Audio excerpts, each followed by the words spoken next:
It's I don't know, I think it's Friday today. About 9:25 a.m. No, Saturday today. That's the Saturday.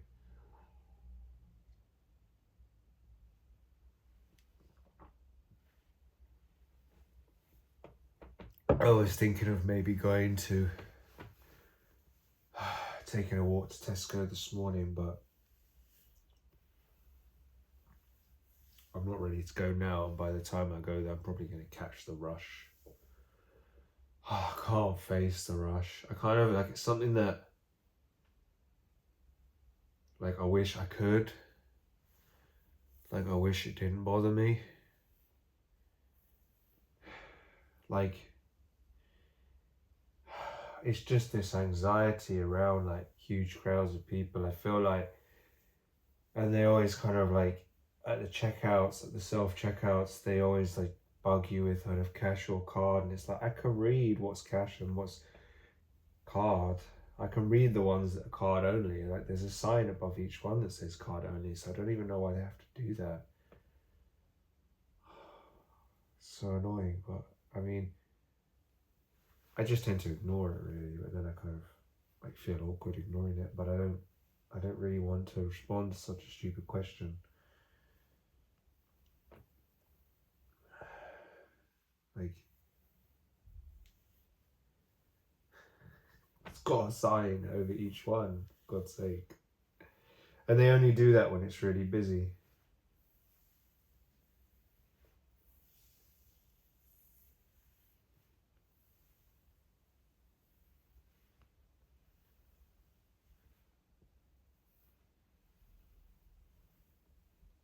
And maybe it bothers me. Maybe again it links back to mummy issues once again. Maybe it links back to mummy issues. That my mum would always ask, like, what do I want? But it's really just her asking permission for what she wants. You know, like when we were eating even the bolognese at her house, and it was like, should I say her house? It's actually my parents' house, but I say her house because like she has control of everything. It may as well just be her house. But she asked like, "Oh, what pasta would you like with the bolognese? Would you like spelt or wheat? The whole wheat pasta or spelt?" And I was like,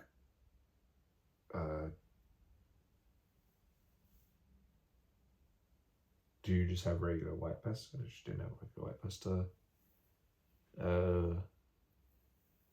Even though I swear that's the only one like my dad likes. Regular white. I don't think he's into whole grain. I don't know if he is. Anyway, he what was I gonna say? I can't remember. I'm not in the thinking clearly state, hence why I'm just playing with my hair. Sleep certainly does reset mindfulness. Just have to be mindful about what I'm doing now. Scratching.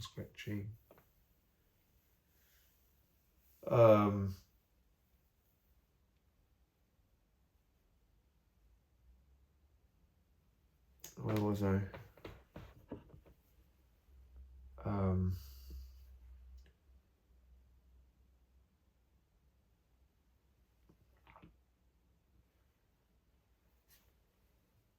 I should ask. Yeah, Charles, which one do you want? spelt or whole grain, and I'm like thinking, actually, you know what? I'll have the spelt, because I was thinking like my digestion, as you know, like my IBS and stuff, and like spelt can be good. For the stomach, which it was easy on the stomach, and I was like eating it. I was quite enjoying it. I think my dad was enjoying it. I took like a big portion and had a uh had like a glass of wine with the food, which and then I'm like getting I hear her say like, oh, um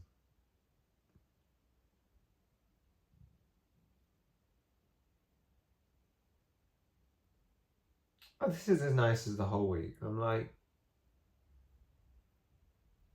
I mean, you bought it. You asked which one do I want. It's almost like she plays a little trick on you. She asks like which one you want, but it's really just because she wants the whole week. No, that's all it is.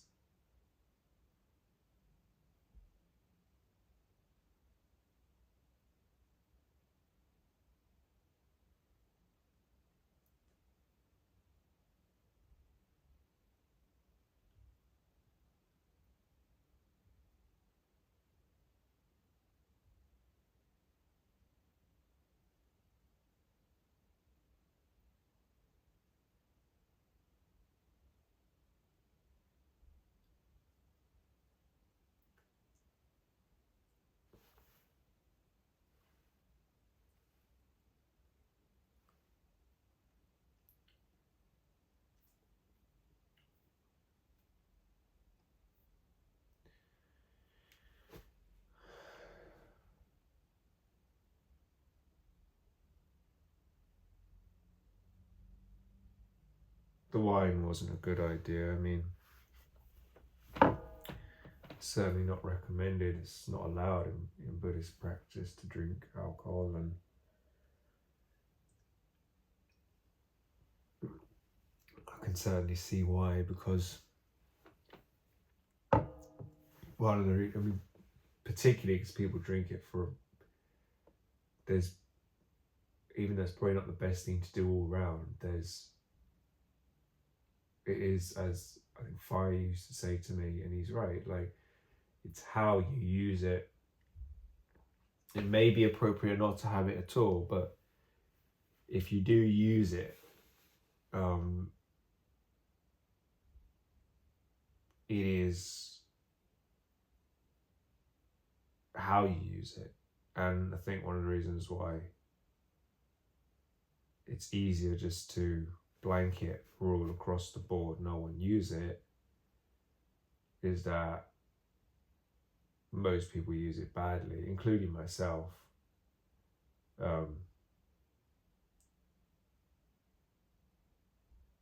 If you use it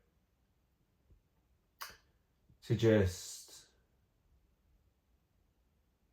sort of as almost like a self-love thing, where it's like a little bit of wine with food and just enjoy some wine and blah blah blah. And I mean that's what I was trying to do. So I bought some wine and we were gonna have it with the food, and we did. And then what was happening was, because she was saying things like that, I was just, every time I felt irritated with her as we were eating, I would just drink another sip of it. And then when she'd say to me, when I was kind of just taking my time, because I wanted just to drink it slowly and just eat. I wanted just to enjoy the meal and have everything slowly. And like, there was still about maybe a third of a glass or a quarter of a glass, something like that. And she's like, you don't have to have any more if you don't want to. And it's like, once again,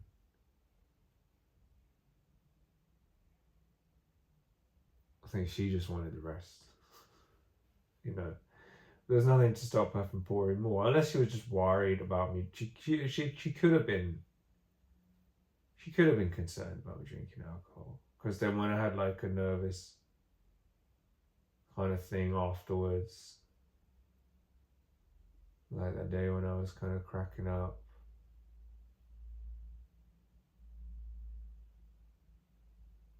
and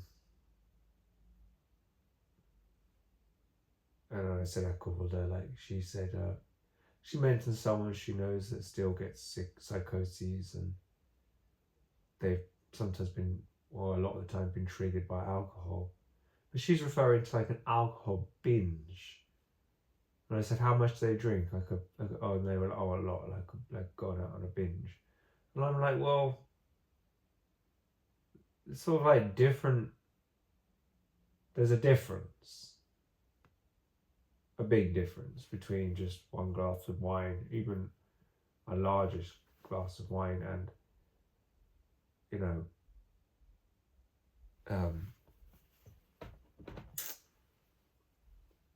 and a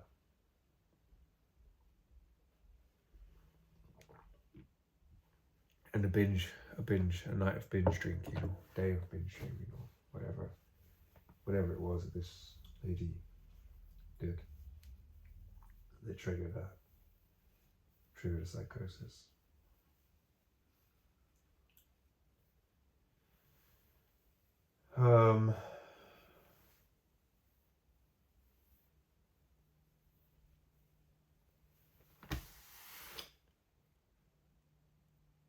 Where was I? I can't remember now.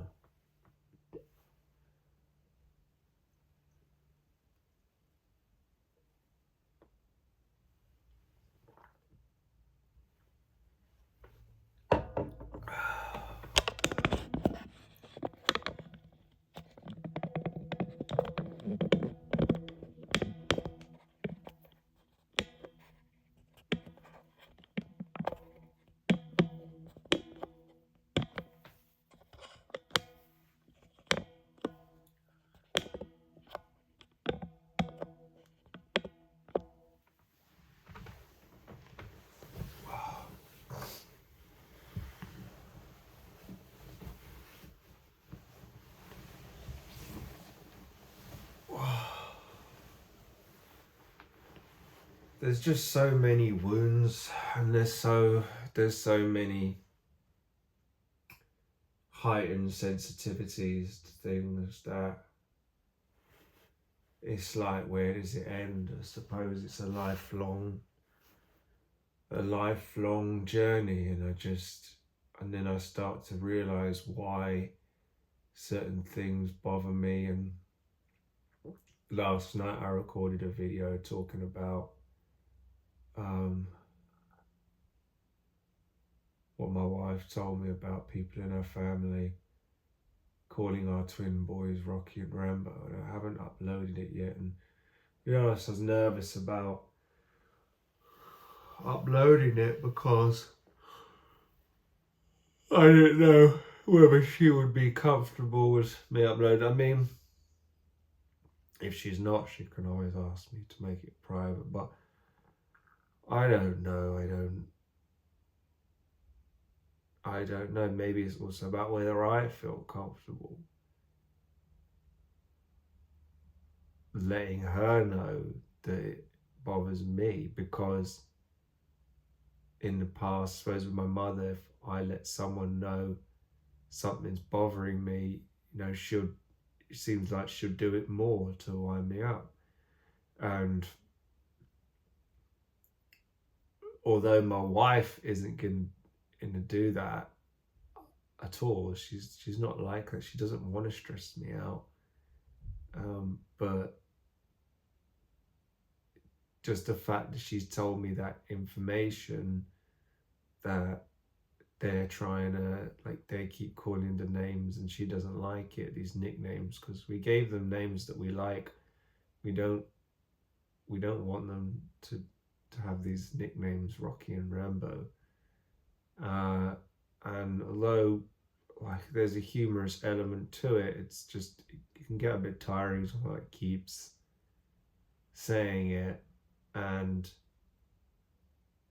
just the fact that I know, or it feels to me anyway, like they probably keep doing it because they know it annoys her. And I know that people do that because,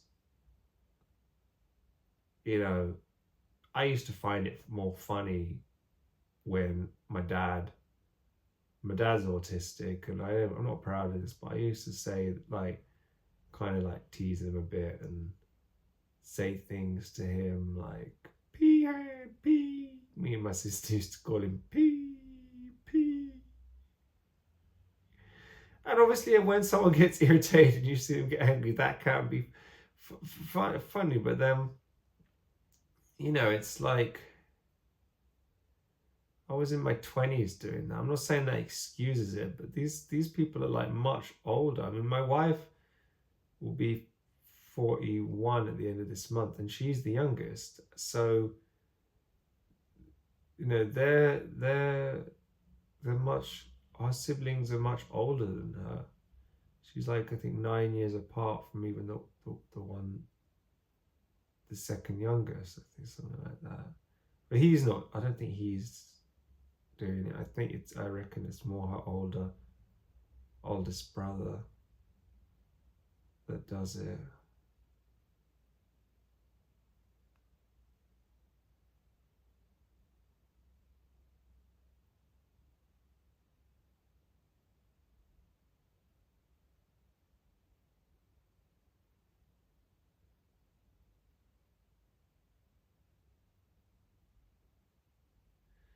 But it just hurts me because I know, maybe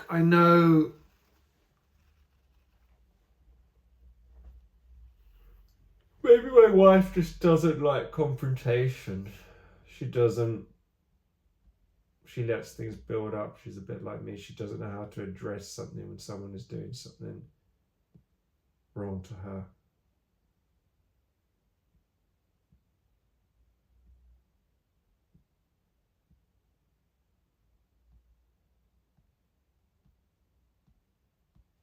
She's better at it than me, but I don't know.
vision.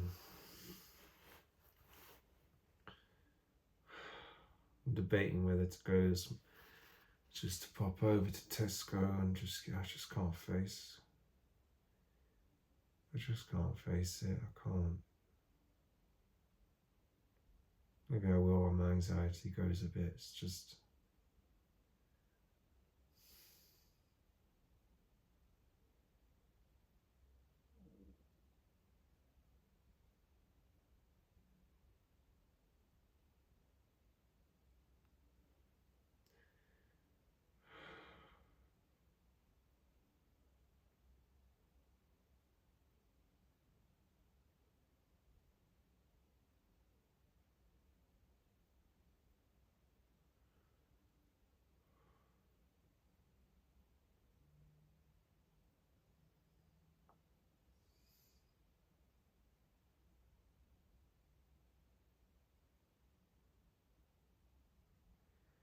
It's just everything has felt like a pressure my whole life. Even the littlest things. It's just, I've often just fantasized about just never having to do anything because everything just feels like a pressure sometimes. Going downstairs to get a glass of water feels like a pressure. Going and take the meds feels like a pressure. Going out feels like a pressure. Having to buy food feels like a pressure. Having to buy toiletries, having to get the garden done. Like, it's just all this pressure. I mean, it's pressure in my own head. It's pressure I put on myself. And it's the habit of a lifetime. It's like this. It's like what used to be external, which was my mother hounding me non-stop. And my dad to an extent as well. Just hounding, like never good enough, always like you've done something wrong and you've got to do, like, you know what I mean? Even when I was at my grandma's, it's like people just constantly just trying to, I don't know what, trying to improve me. It's like, just leave me be. It's like, when I look at my 3 kids and I just think, I have no interest in changing them. They're perfect as they are. I love them as they are. Why would I ever, if I wanted them to change, it would be for my own selfish reasons. It wouldn't be for them. That's, I think, what so many parents do. They want their kids to be a certain somebody for their happiness. I just think that's just disgraceful. Children are not there for our happiness. Yeah, part of having children is they bring us happiness, but they are not there for our happiness.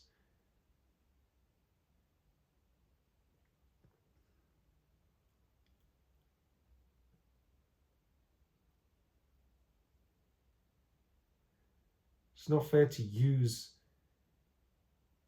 your children to regulate your own emotions.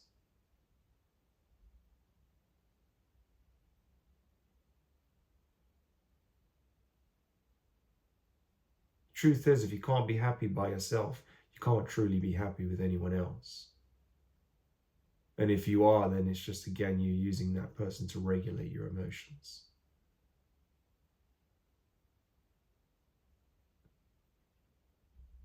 And children are the last group of people they should be used for that. The last group of people that should be used to regulate someone's emotions. You naturally feel good. I naturally feel happy around my kids. Naturally feel, but I don't try to get them to be a certain way in order to make me happy. I just, however they are in that moment is whoever they are, whether they're happy, whether they're sad, whether they're angry, whatever is going on with them at that moment, I'm there to comfort them. If they're joyous, then I'll go along with that. And, you know, even if I'm not feeling joyous, I'll go along with that and mirror that back to them, and be joyous with them, to support them, to be happy for them with their joy. If they're feeling sad or angry, I'm there to comfort them or allow them to calm down. It's like, that's what parenting is meant to meant to be. And I had a therapist said to me, "Oh, you know, after everything you've been through, you know, you're going to be, you know, the one thing I could say is you're going to be a great dad because you know, because of what you've been through, you know exactly your parents, especially your mom, like taught you exactly how not to be." But I just think like, shouldn't this just be obvious? Like, okay, I'll take the compliment, but still, like, shouldn't this just be obvious? Shouldn't it just be obvious? These things should be obvious. Like, why is it not obvious? I guess it just isn't. But it should be. It should be obvious. Maybe Philip was right. Is the pain points the way? The pain points the way. Like, maybe for me, the pain did point the way.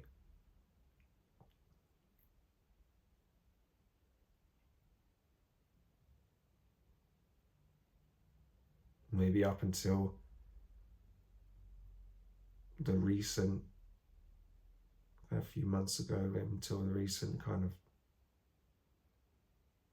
peeling off of myself slightly, which was very painful, that start of the process.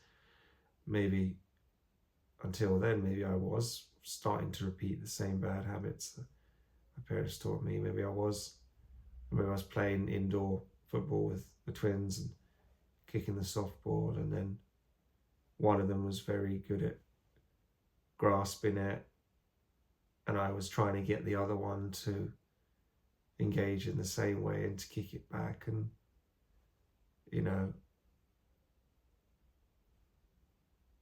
it was like, they're different at the end of the day. Well, I'm trying to get the other one to kick it back because it's what I want. I want him to be able to be as engaging with kicking the ball as the other one, but they've got different personalities. One is more interested in engaging with items and interested in everything, and the other one is just happy just to sort of, he's just more of a, I don't want to say timid, more of a gentle kind of child, and he just does his own thing. You know, he's not super bothered about,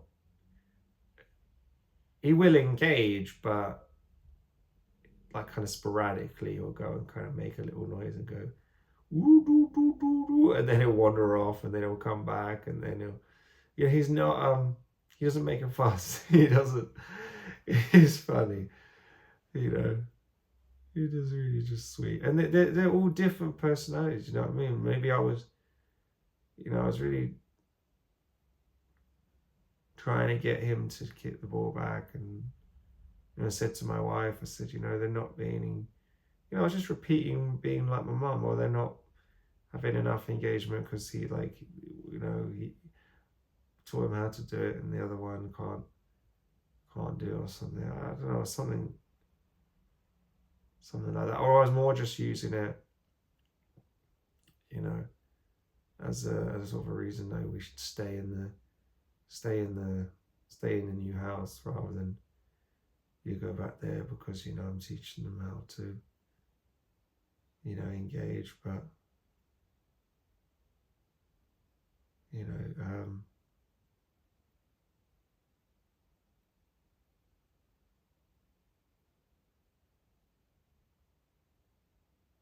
but really, you know,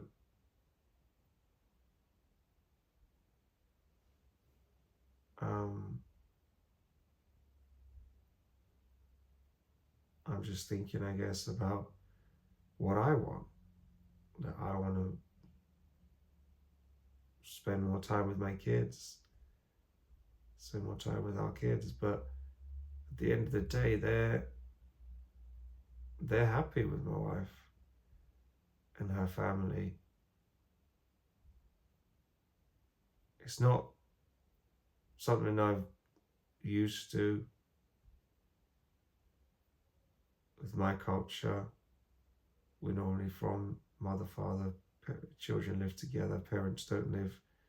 You don't normally have 3 generations in one house. Although I did used to stay at my grandma's, and we did used to stay there a lot. But I can't say it was really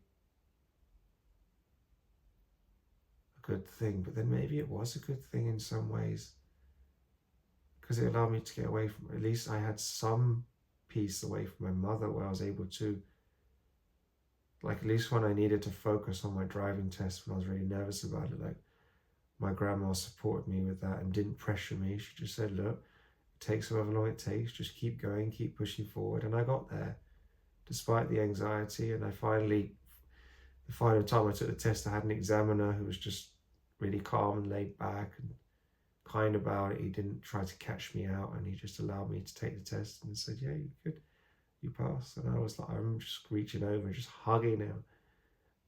And like, I was like so happy. I was like, so thank you, thank you, thank you. I was like so happy. And then whenever my driving teacher came to the window and was like,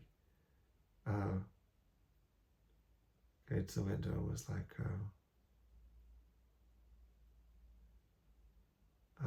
what's going on here then? I was like,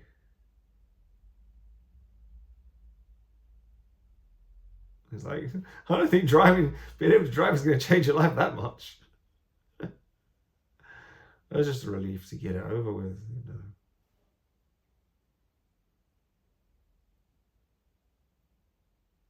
Because it was actually the 7th time I took the test. But it was because, this is the thing, it was a lot of anxiety as well. But the first 3 times I had a teacher, no, did I take it the first 3 times?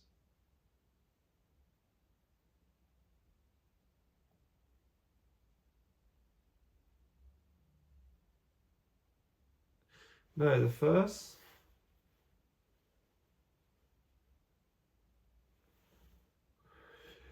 I can't remember what was the order, but I know I had like a real bad driving teacher once who I was just not progressing in a lesson at all. And then because you get a lot of driving instructors who are just, they don't really care about passing, because they're going to get paid either way. They just, it's just that extra income. They're not really passionate about what they're doing, about really teaching someone how to drive well. They're just sort of, you know, and especially drive up to the test standards, they're just like fucking around basically and just taking the money. And that's what was happening for a while with 3 different instructors before that. And then when I finally found this guy called Justin, and he was just realised the singer of Blue October is called Justin. When I first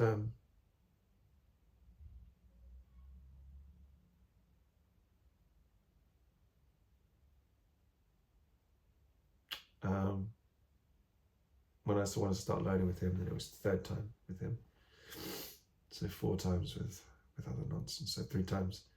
I reckon if I had him from the beginning, I could have easily passed 3rd or maybe 4th time. It wouldn't have taken as long, you know, because he actually taught me to drive to the standard of the thing, you know.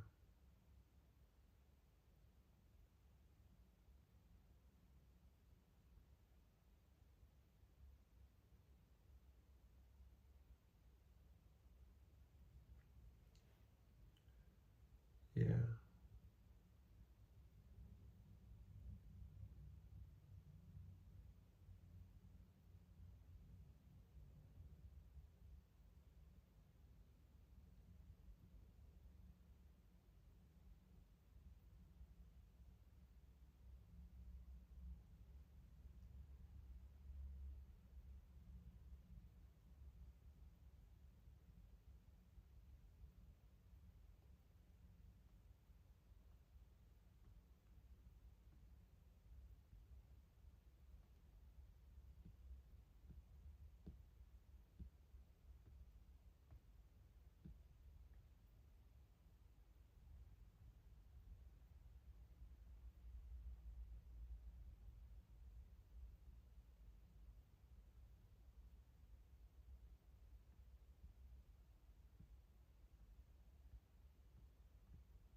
dear.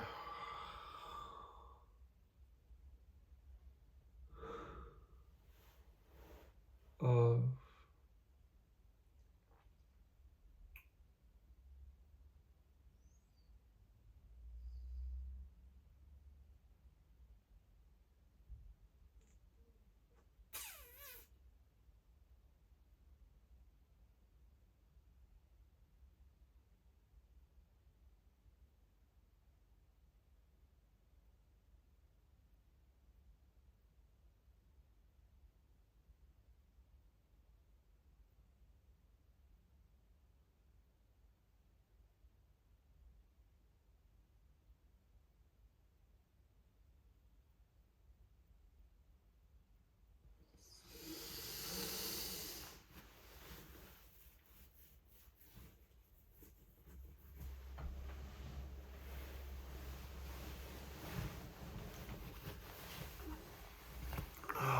It's just in some ways,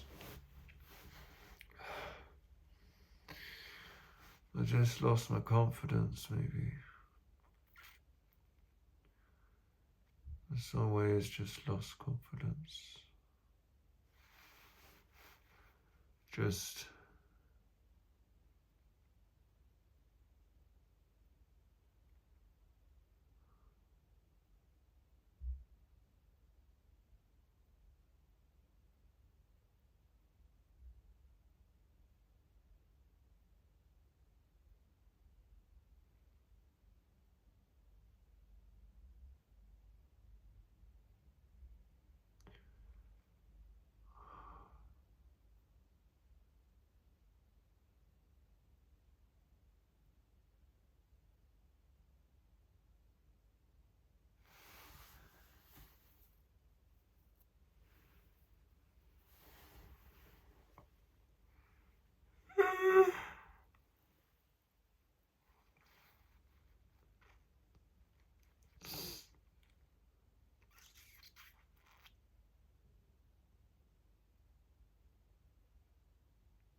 oh dear.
No. No.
bloodshot eyes.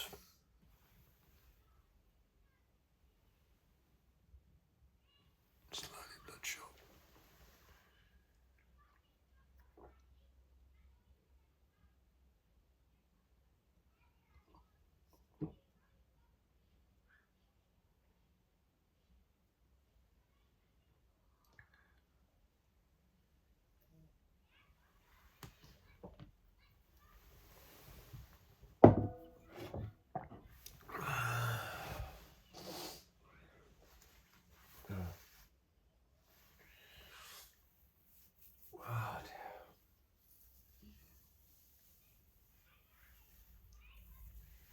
Things are constantly changing, I guess. Things are constantly changing.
Oh, man. La, la, la, la.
Thinking of just shaving my head.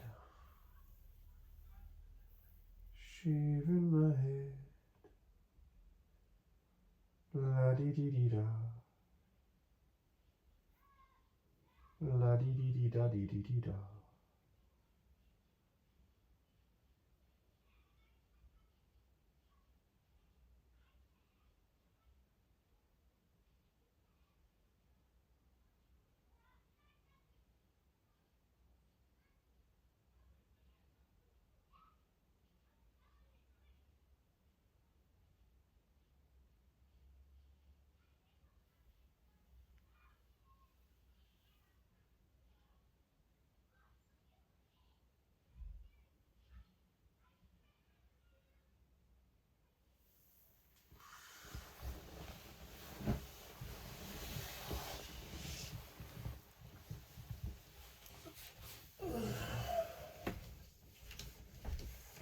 Running around like a headless chicken.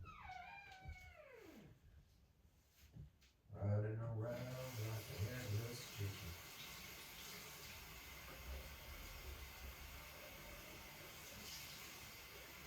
Running around.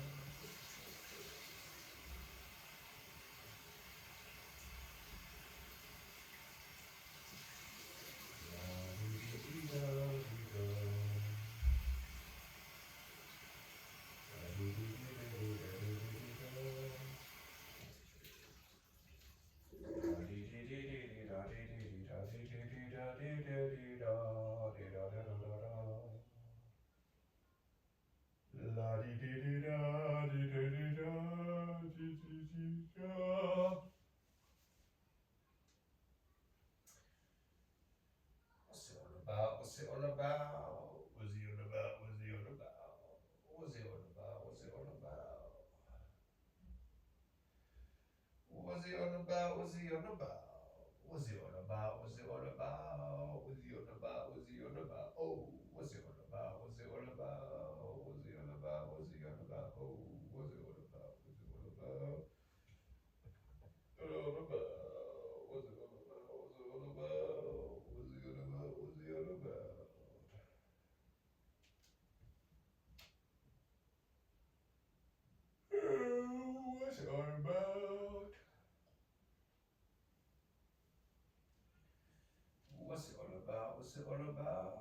about? What's it all about? What's it all about? What's it all about? What's it all about? What's it all about? What's he on about? What's he on about? What's he on about? What's it all about? What's he on about? What's he on about? What's it all about? What's it all about? What's he on about? What's he on about? What's it all about? What's it all about? What's he on about? What's he on about? Fantastical. Skin a little beautiful.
I hear him calling, I hear him sing.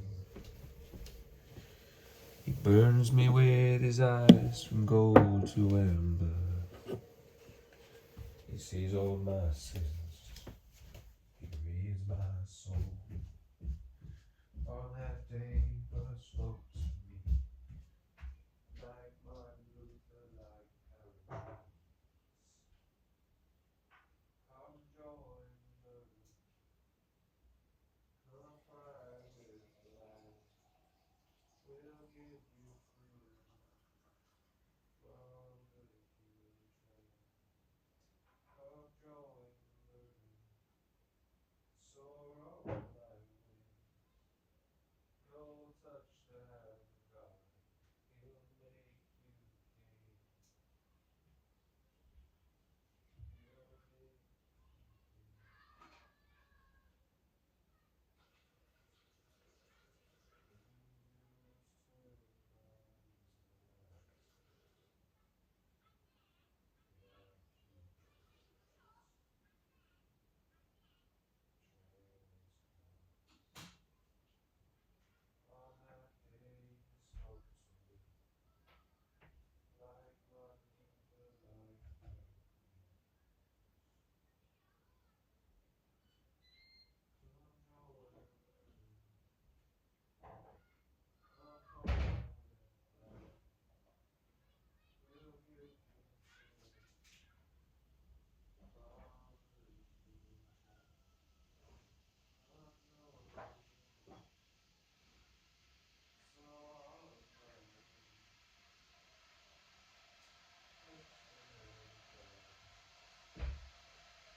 mental clarity tea.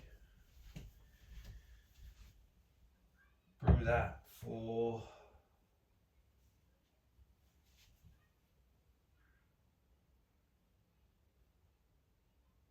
what's happened with the I don't know what that is.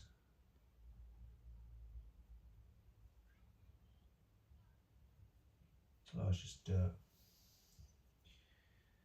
It's just dirt. Brew that for 5 minutes or so.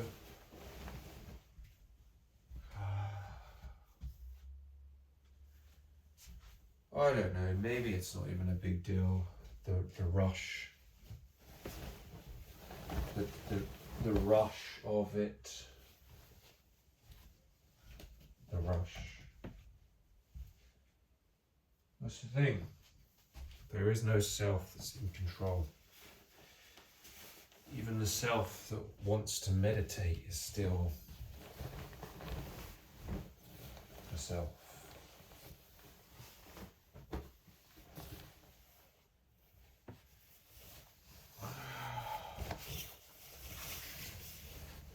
And it's rather cold today compared to yesterday. 20 degrees.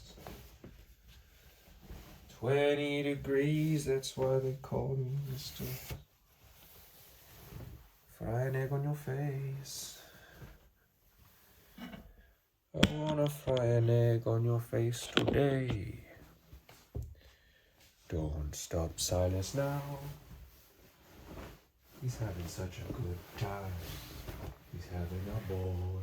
Don't stop me now. Oh, it looks like it's going to rain today. Oh my God.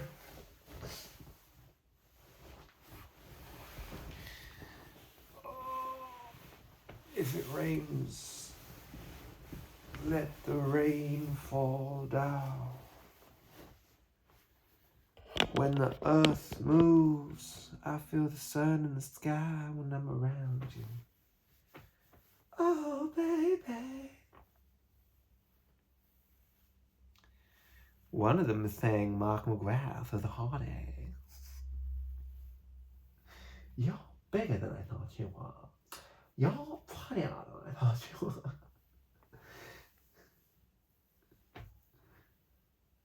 Mary Roach.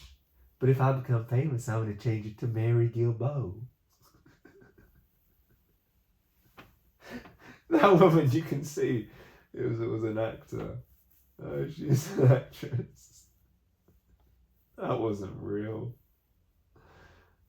That couldn't have been real. You see her almost break character at one point. So someone pointed out in the comments, and then I looked and I was like, yeah, she did. She did start to laugh. Understandably. Her act was top class. World class. World class. Absolute world class. Oh my God.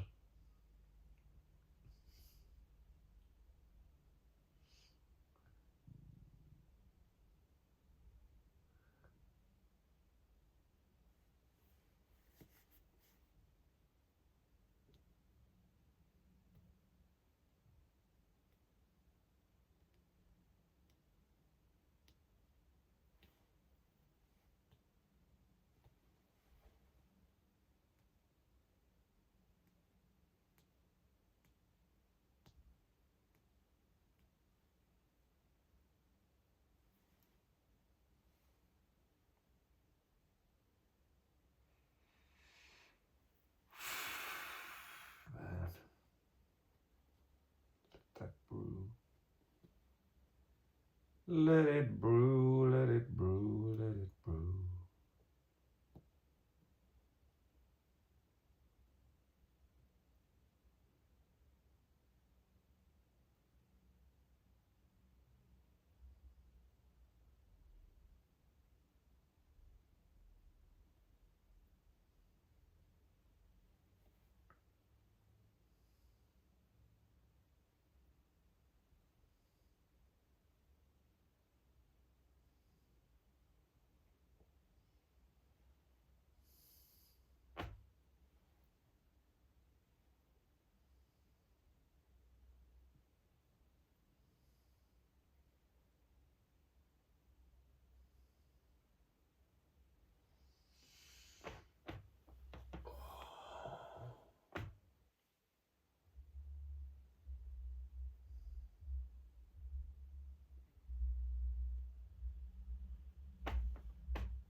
It's just very hard to be mindful around other people, like in that appointment.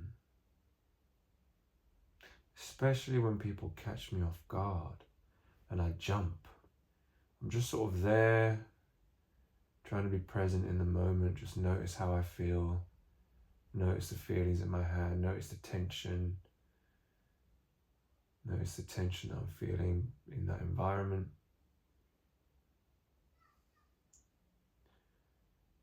And like, people almost have a problem with that. They want to kind of prod you out of it. It's like, are you okay? It's like, I don't want.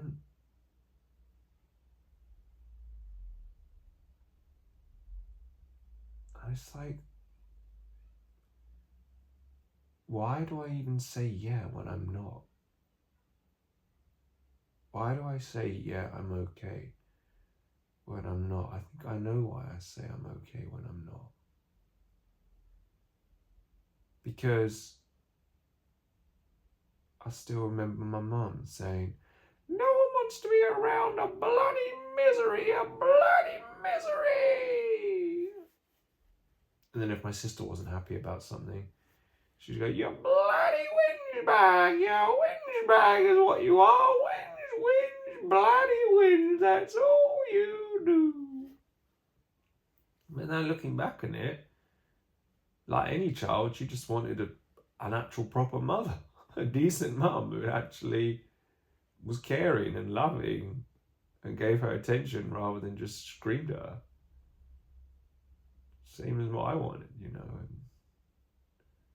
so now I'm almost like, in a way, afraid of just saying no. I'm not okay, but I'm partly not okay because I don't want the question.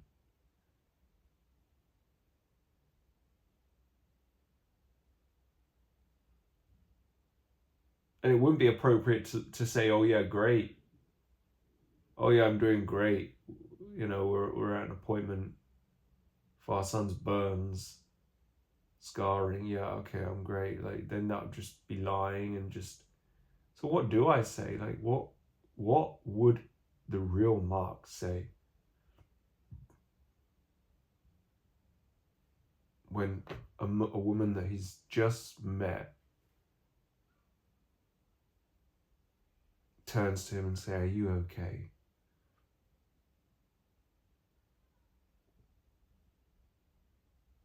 Maybe I would just leave the room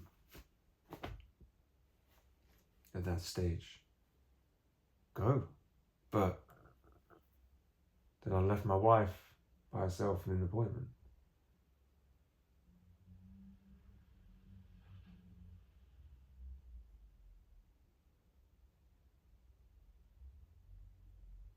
In some ways, that would be more me, just to walk out.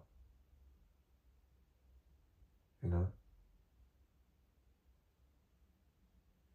I mean, that's what Robert Downey Jr. basically did in that interview with Christian Murphy, when he started to prod about his past, drug addiction and all of that, and he's like, he gave him multiple chances though, but I mean, he just dealt with it like a boss, I guess. Most people can't do that what he did there. I mean, I suppose, I don't know, he's had training to do it, maybe.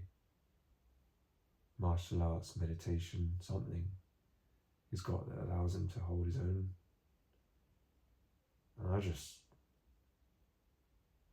no good at it, and then I'm not proud of myself. It's like, you okay? Yeah, yeah. And I look at my wife and I say, yeah. It's like, no, I'm not. It's like, what would the real me do in that situation? This thing, I mean, Ajahn Sona says you can't plan out interaction, you just have to have metta and goodwill. But this is the thing. When I was stressed in the room, she had her hands on her hips like this, and I just felt this aggressive kind of body language. And I was then in that moment remembering, okay, maybe the best thing is to do is just to send out metta to this person, anyone you're angry with. And it was working, and then I noticed her body language kind of changed. But then maybe that was the invitation to sit down and ask, you know, if I'm okay.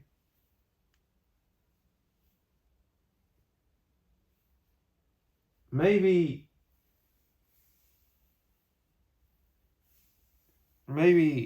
it was genuine. Maybe she was just genuinely concerned whether I was okay. You know, because it's one thing caring for the patient who's a child, but it's also, you know, it's maybe it's a nice thing to look out for the parents as well. But it just felt like, I don't know, I didn't want her to talk to me. It just was like, because of, you know, I couldn't, it was like, I wanted to send out goodwill, like, you know, so maybe she would change her body language and kind of not be like that. But then I didn't want it to go as far as she actually sits down and starts asking me, like, what is to me a quite an intimate question, because, like, I'm not okay, and I've rarely been okay, and I'm certainly not okay with random people asking me if I'm okay, who have just met me and really are just, you know, they're just asking to sort of feel good about themselves. They're not asking for me. You know, they're just asking to feel good about themselves. And it's like, I don't need someone, again, it's like people use other people to, like, they use other people to regulate their own emotions. And it's like, I don't need anyone to ask me, because I know what I need, which is just to be there and be quiet and just process what's happening. You know, that's all I need. I don't need someone asking me if I'm okay. If I'm in a therapy session, then yeah, I'll go into it. Or if I'm talking now, because this is my choice. But I don't want to go into it in that appointment. And I say yeah, and I feel really uncomfortable saying yeah, because I'm not okay with her asking that.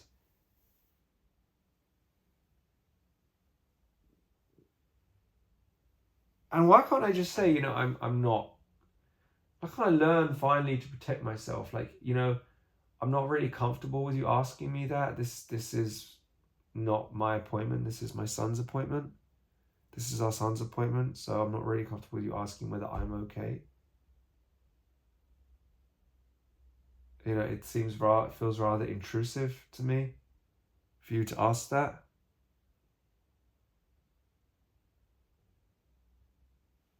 Like, you haven't asked my wife whether she's okay, and clearly she's more stressed out about the scars. I mean, as if I'm going to obsess over a couple of relatively small scars in compared to what I've got all over my arms. And I honestly don't believe that, you know, that is what's going to affect a child the worst, is the scarring. I mean, I was watching a thing last night on, was it something, I've forgotten his name, but he was this drummer, basically, something, I've sent a link to myself, but he was this drummer who got really badly burnt when he was 11, like all over his body. Like, you could see his face must have, like, melted away partly, and you could see, like, really, he had to have loads of skin grafts and everything. He was asleep at the time, and there was a fire, and he didn't get out in time, and he got really badly burned. He must have caught on fire, and his hands had fused together, so he basically lost his use of his fingers. Eventually, I think, managed to get use of his thumb. So he had to find ways of drumming. To continue playing drums. He had to find ways of doing it in a different with a different kind of technique he had to use. And his mum was the one who said to him, You know, what makes you feel good? And he considers her like a sage in a sense, and she was, to tell him that do what feels good and you'll get there, and just supportive and loving. And that's, you know, that's the way a mother should be. That's the way a parent should be. That's the way both parents should be, I think.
And again, I don't want to like start an argument, an appointment, and just be just like my mother.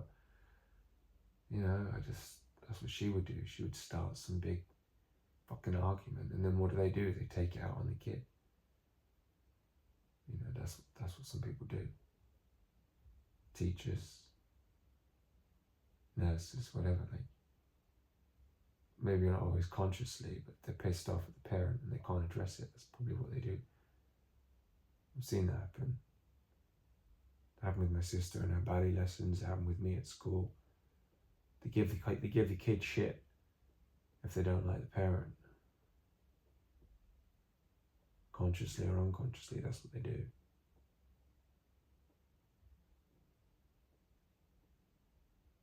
Because it's easier to take it out on the kid. The kid is an easy target. They get in less trouble taking it out on the kid. Playing games with the kid and tormenting it.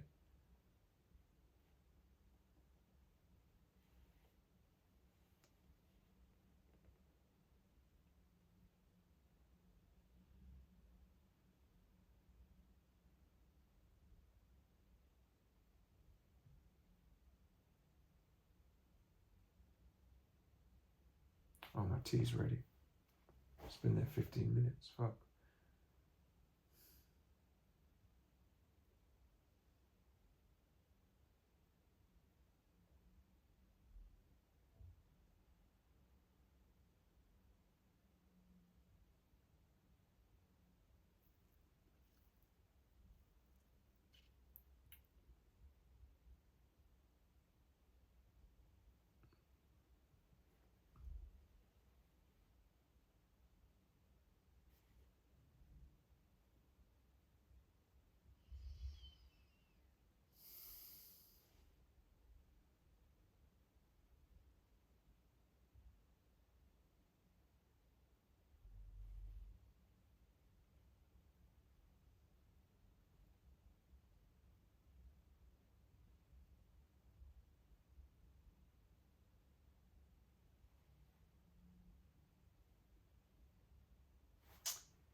Man, it's always picking my skin on my fingers.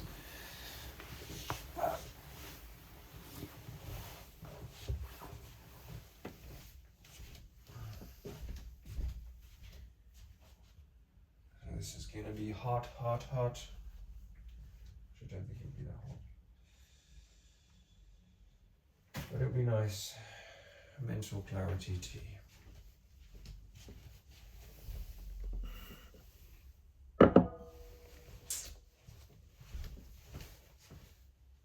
Come join the murder.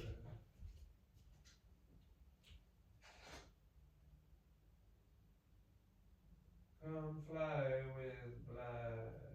We'll give you freedom from the human trap. Angel, turn my wings to wax now. I feel like Judas.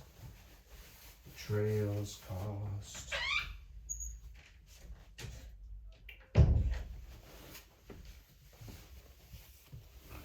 On that day he spoke to me, like Martin Luther, like Pericles.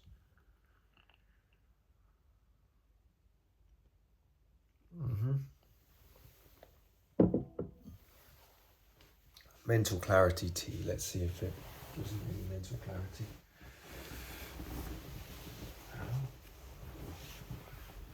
Could do, it may not. It may or may not give clarity. It may do, it may not. The key is mindfulness with those kind of interactions, you know, just if the key is to be mindful in every moment, because then when the lady says, like, you know,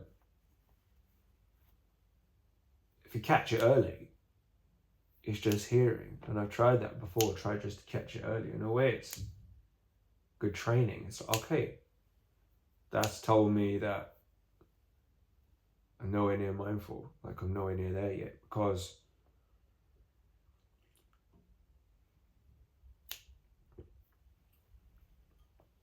it's catching it at the hearing. And if you don't catch it at the hearing, and there's a moment of fear when jump up, like, as because catching off guard, then that just becomes fear. But this just becomes, it happens so quick that it's this automatic response as a defense, because it's unable to cope with the feeling of not responding straight away. Everyone nowadays always wants a response straight away, and I find this especially this English thing. It's just, I would love to live sometimes in another culture where people can take their time to respond. Like, you can ask someone something and they will really take their time because they're giving a conscious response. My mum used to do that with me, but in a real shitty way, because she would sort of either pause because she just loved, it felt like she just loved to contradict everything I said, like just couldn't bear to agree with anything I said, had to find a way to contradict it. And then the pause is kind of like a way, I can just tell, like a way for her to work out how can she best contradict what I have to say. I don't know, how can I best have to contradict it?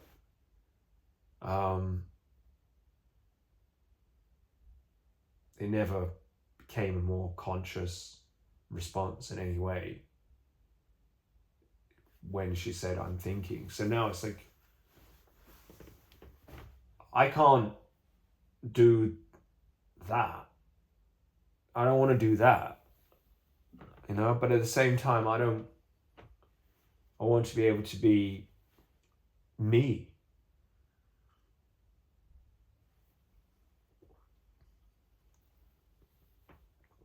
Whatever that is,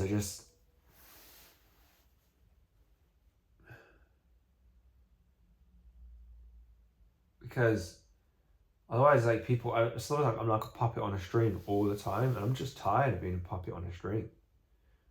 I really am sick of it, and I suppose I'm starting to cut the strings, but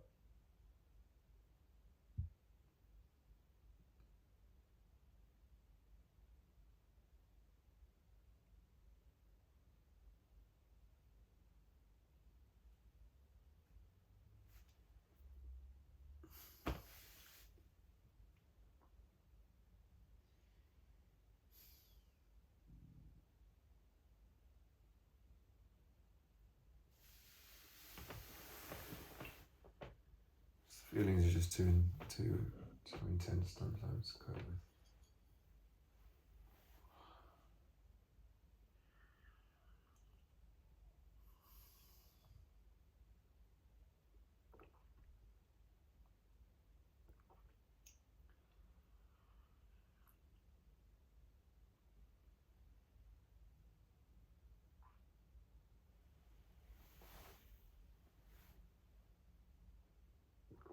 it wouldn't be thinking for me.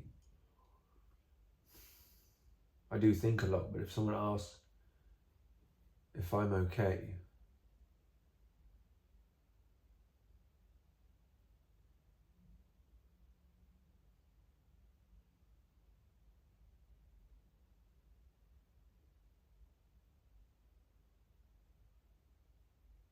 I would just like to just be able to note those feelings that come up and process how I'm feeling. They've asked if I'm okay.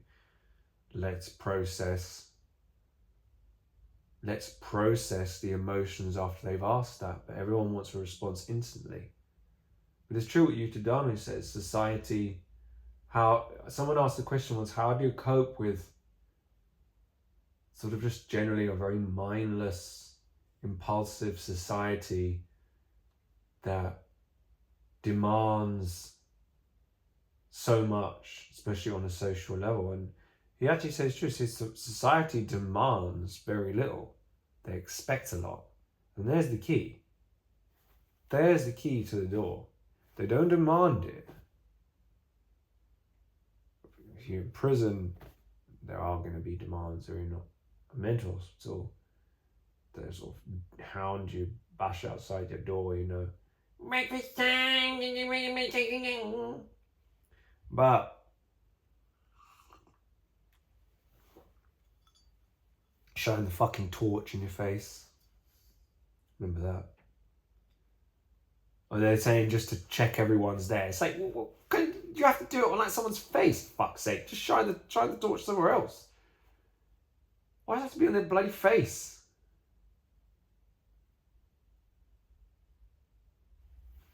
I suppose I'll say because it'd be inappropriate for be anywhere else, but it's not appropriate on someone's face, going right in their eye while they're asleep. It's fucking weird. It's like abuse, for fuck's sake.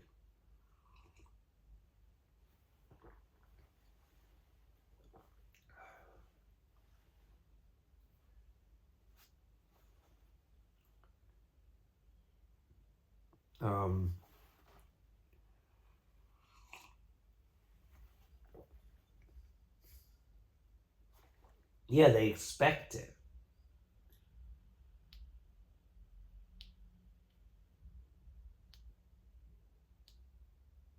Like, they expect it.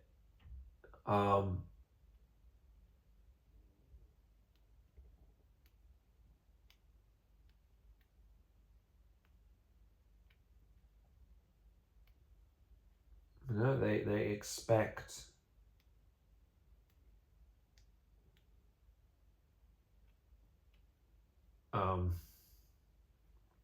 a response straight away. They expect a response straight away. If ask if I'm okay, they expect a response straight away. She expects a response straight away. I would have thought to either say yes, in which case I feel really uncomfortable because I'm just bullshitting myself and bullshitting her, and you can tell I just look really awkward and I feel awkward and I just feel like I've been tricked and had. Or I can go into it and say no, and I don't want to do that either. So I don't want to play either of those games. I don't want to do either of those things. I just really want to remain silent. And I'm allowed to do that. I don't have to respond to everything someone says to me. And I don't know why I've always felt that I have to. Let her stay with that. Let her keep that. She says, let her think about maybe why I haven't responded to that at our son's Burns appointment, when I'm just sitting there, not bothering anyone, just trying to take in everything. I don't want people to encourage me to have an argument with my wife either, because that's possibly what she's trying to do, because that's what always people try to do, because maybe they can tell that, my wife is stressing a lot because she doesn't like the way the scars look and she wants to sort it out, and she's possibly a bit naive to think that they can be sorted out more than they actually can be because of the severity of them. And all I'm in my head is like, look, the most important thing is his emotional well-being. The most important thing is to let him heal and help him heal from the trauma of what has happened. Because the trauma of what has happened with the burn and all of that it can have far more of an impact than the scars. The scars are only going to affect him. The one thing the lady's right about is that the scars are going to affect him more if we were to make a big deal about it and make him feel self-conscious. If we make a big deal about it, then he's going to want to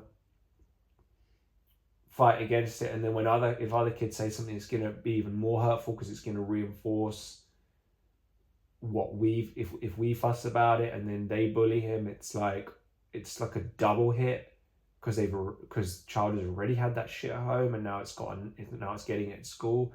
Whereas we can't always control whether he is going to get that shit at school, because bullies do exist and they will always exist, and at some point most likely everyone will at some point get bullied, and like we are best off just being there for him and loving him and supporting him and being there no matter what he goes through, no matter what people put him through. We're always there to fight for him and for his, we're always main concern is his well-being, is his mental well-being, and obviously his physical well-being as well. But the scars are not going to affect his physical well-being. They're not a health issue. They're purely aesthetic. They may itch a bit, but generally I don't really see him scratching much. It's more, I would say, how the concern for me is what happened to him, how that's affected him.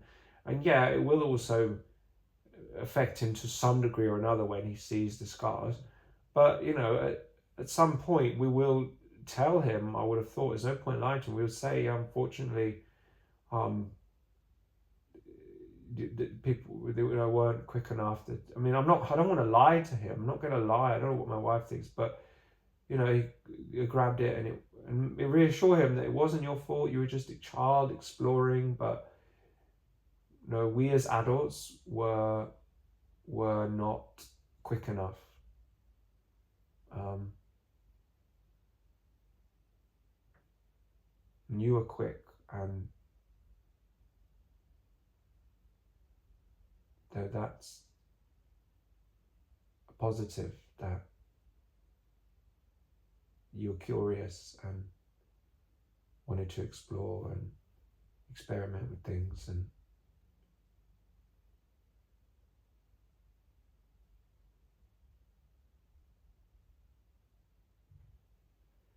I don't know how you explain that. I don't know.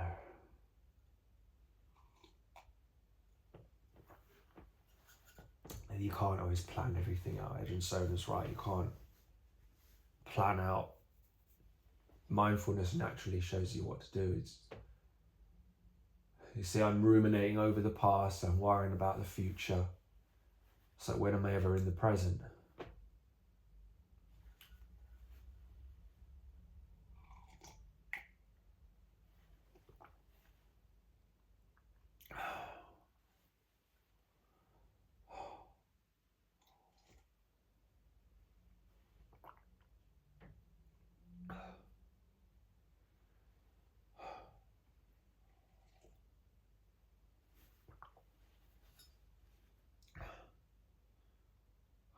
This is exactly what meditation is meant to be, is I suppose working with the absolute shit, Ajahn Brahm is right, says, that's what makes the most delicious mangoes, is what fertilizes the soil. And he's got a point. It's to have real peace, real clarity. It doesn't just, you can't just dive in and be like, oh, I'm above it all, I'm floating on the air, I'm meditating and nothing bothers me. It's like, that does not work. That is a temporary bypass that will come back and bite you in the arse. A bypass person is what actually works. I'm starting to see, which is to really fucking face what's there, no matter how embarrassing, no matter how ashamed, no matter how embarrassed, no matter the rage, no matter the anger, no matter what it is, no matter how gruesome what it is, no matter how much of a thick shadow there is to pick apart, that's the only way real change happens. It's true what my therapist used to say about, you know who doesn't have a shadow? Who doesn't have a shadow to do the shadow work with? The devil. And I was like, oh, how does that work? And the devil doesn't have a shadow. Because he is the shadow. The devil does not have a shadow because he is the shadow. Because we have a word for someone with no shadow, the devil. They are the shadow.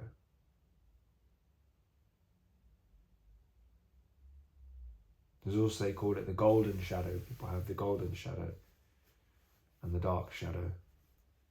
Golden shadow is the goodness that we're not conscious of within ourselves. And the actual shadow, the dark shadow, is I say the actual shadow, it's neither one is more valuable because we have to work with both to reconcile. But yeah.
Yeah, when I go to Tesco now, I'm going to really catch the fucking rush, man. On Saturday. Anxiety's starting to go a bit, I think. Combination of just talking through it and meds.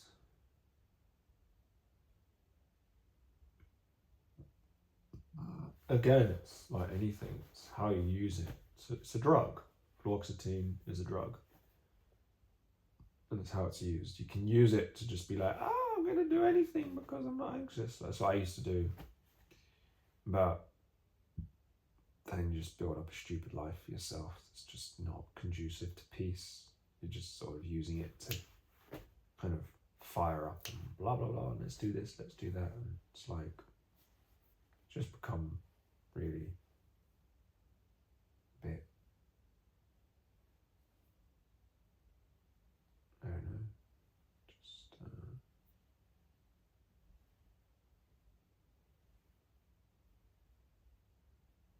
I don't know what you become like. I don't know. Maybe I didn't become that bad. Maybe I just needed to stay on the meds. It was like, I don't feel I had any very little self-awareness last time. Not that I have that much now, but at least more so than I did.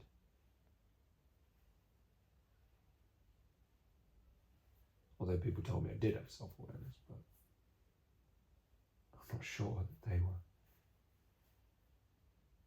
had the experience to make that judgment. I was a therapist who was quite young.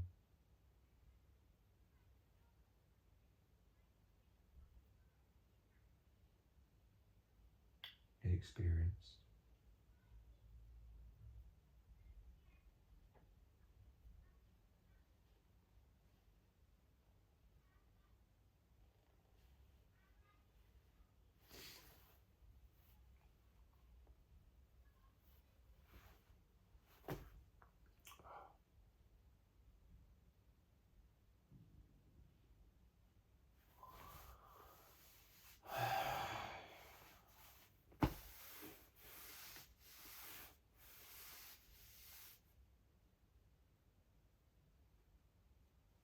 And this is all just psychological stuff.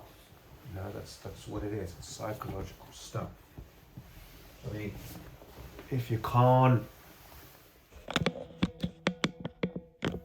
allow the stillness to be, if you don't get to that place of presence, then all of the psychological mumbo jumbo is useless, because it's all just a spinning, it's all just a head spin.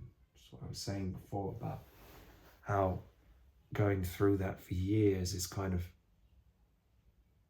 has its uses. You sort of learn a lot, but you learn too much without having that anchor of meditative practice. He used to say to me, Philip used to say, meditation is a good thing to do, but he used to give caution and telling me, you know, don't fall for a spiritual bypass. You know, as basically he said that in his own way. And he was right, not to fall for a spiritual bypass. But I disagree with him that it's just a good thing to do. Because the way it says a good thing to do is like, you know, it's just a good thing to do, like to eat breakfast is a good thing to do. It's like, no, I would go far beyond say it's a good thing to do. I would say it's the best thing you can do with your time. Unless something else takes precedence, which there are a few things that are more important, really. You know, even if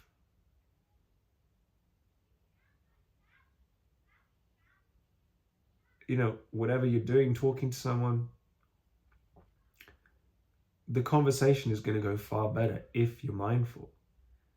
If you're looking after your kids, that is going to be far more effective and beneficial for them and you if you're mindful in that moment. So really, what you could write is a good thing to do. It's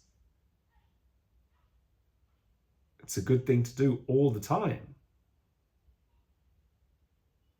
on and off the cushion. In fact, some may say even off cushion is more important, because that's the real test. You know, that's the real test of, you know, the training is on the cushion or the walking and the sitting. But the real test is, if you've practiced mindfulness correctly, is can you still be mindful while moving around, while talking? That's the real test.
true what Ajahn Purnadhammo was talking about in one of his videos, that you can't think, I think it was like, can't think your way out of thinking, can't kind of, you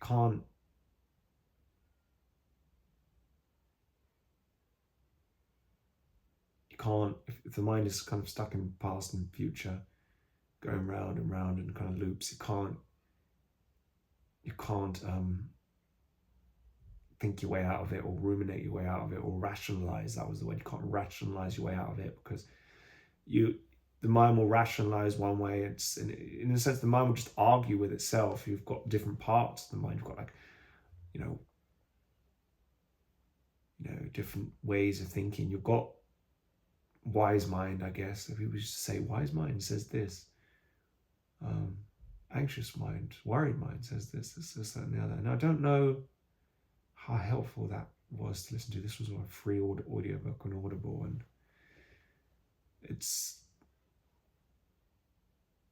the wise mind, let's say, the wisdom doesn't often, if we're stuck in a rumination, if we're stuck in anxiety, like,